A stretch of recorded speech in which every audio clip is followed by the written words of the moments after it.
wateekeddwa okubanga omukyala agenda okuyingira obufumbo obusukka mu bakyala nga tebali omu alina byonna okusoma alina session eyiye naye omukyala nga jajja mu bufumbo wali omu wembadde ngenda okulaga nti imamu obuliridde abaami byonna adaala byonna babakyala kuba omukyala bwaba tayi naye takkiriza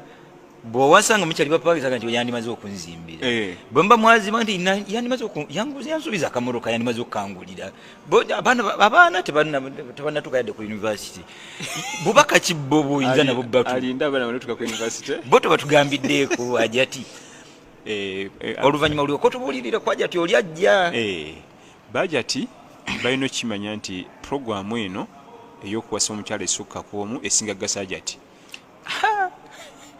esinga gasa simanyi batakkiriziganya beekosa kwenkana ajati Farida Nakazibu Allahu Akbar lwaki wamutawanyiza ddala yasinga okiganyirwamu olw'ensonga kimu okuwummula munnyonnyola afuniramu wa yasinga okuwummula omwami golabyakoye golabyakowa obutonde bwe tebusobola kumaintaininga ekyo kimu. Ekyokubiri omwami bitabula mutabule eno ina renti eno ina school fees ono omukyala we nomusirise ono ayomba bono eno bagata mu bwongo batwali mu maaso ogende nabo ono yasoma nnyo ono teyalinnyayo bono eno bategeera semazeeko emirembe nze omwami anti kisinga kupoya ate mwami iyo omukyala bakyala bafuna mukifune kitegeeza nti otugaa nti omwami gwe muve omukyala omwami muve ku bimutabule ye yabiwakankula gwe muleke. Ekyokusatu mu butonde bw'omwami mu kikula buli wayingira mu kisaawe n'azannya omupiira mu kukivaamu mu ssaawa nga bbiri aba ayagala kudda mu kisaawe wadde guzambiddwa ekyenda ne kiggwayo ate omukyala obutonde bwe bw'azannya ekyenda n'akimalayo bulungi kiyinza omutwalira ennaku eziwerako nga tanneetaaga kudda mu kisaawe wabula akiddamu lwannaakola ntya olwokuba tiimu ezze eyingidde ekisaawe ate naakola kinamusambe naye ye omwami ate buli geemu eno ewedde bwebanga ebadde ezanyiddwa bulungi kyemuleetera n'okuddamu okuba endala ate mangu. Kati obutonde bw'omwami bukulaga nti ate ye akisobola bulungi nnyo era kimugasa. Ate obutonde bw'omukyala bukulaga nti ate buli omuzza mu kisaawe mangu nga geemu yakagwa ate akosebwa kubanga taba active mu geemu eyo. Alhamdulillah imam tuyanze nnyo obadde byagala okubuulirira omwana muwala ajja mu maka sijja bimubuulira kati yagadde bwagazi omwami yenna ng'ogenda kuwasa omukyala ng'agenda kujja jjajja waliyo banne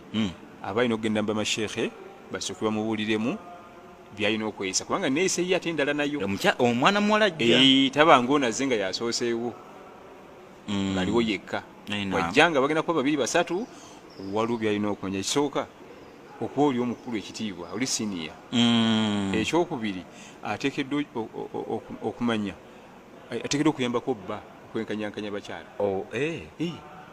abakyala bombiriri abonsatule oba bonna bana balina okuyambako omwami waabwe okubenkanyankanya aleme ebba lyazamaanya so si ate kumuyamba era bw'oyambako okulyazamanya nnyabo ofuna omusango singa nnemesa omwami ogenda gy'ateekwa okusula ofuna omusango ne Allah okugyawo baraka mu maka. Ate buli oyambako ofuna empeera ne Allah obatirawo baraka mu maka. Alhamdulillah. Amin. Imam tuyanze ziwerako ku nsonga eyo kituufu kyemmanyi nti mpola mpola batugoberera bazze batambula naffe obufumbo tubwetaaga mu mbeera zonna era tewali ateetaaga kubuulirirwa na kubako byayongera kutegeera ku puroguramu y'obufumbo.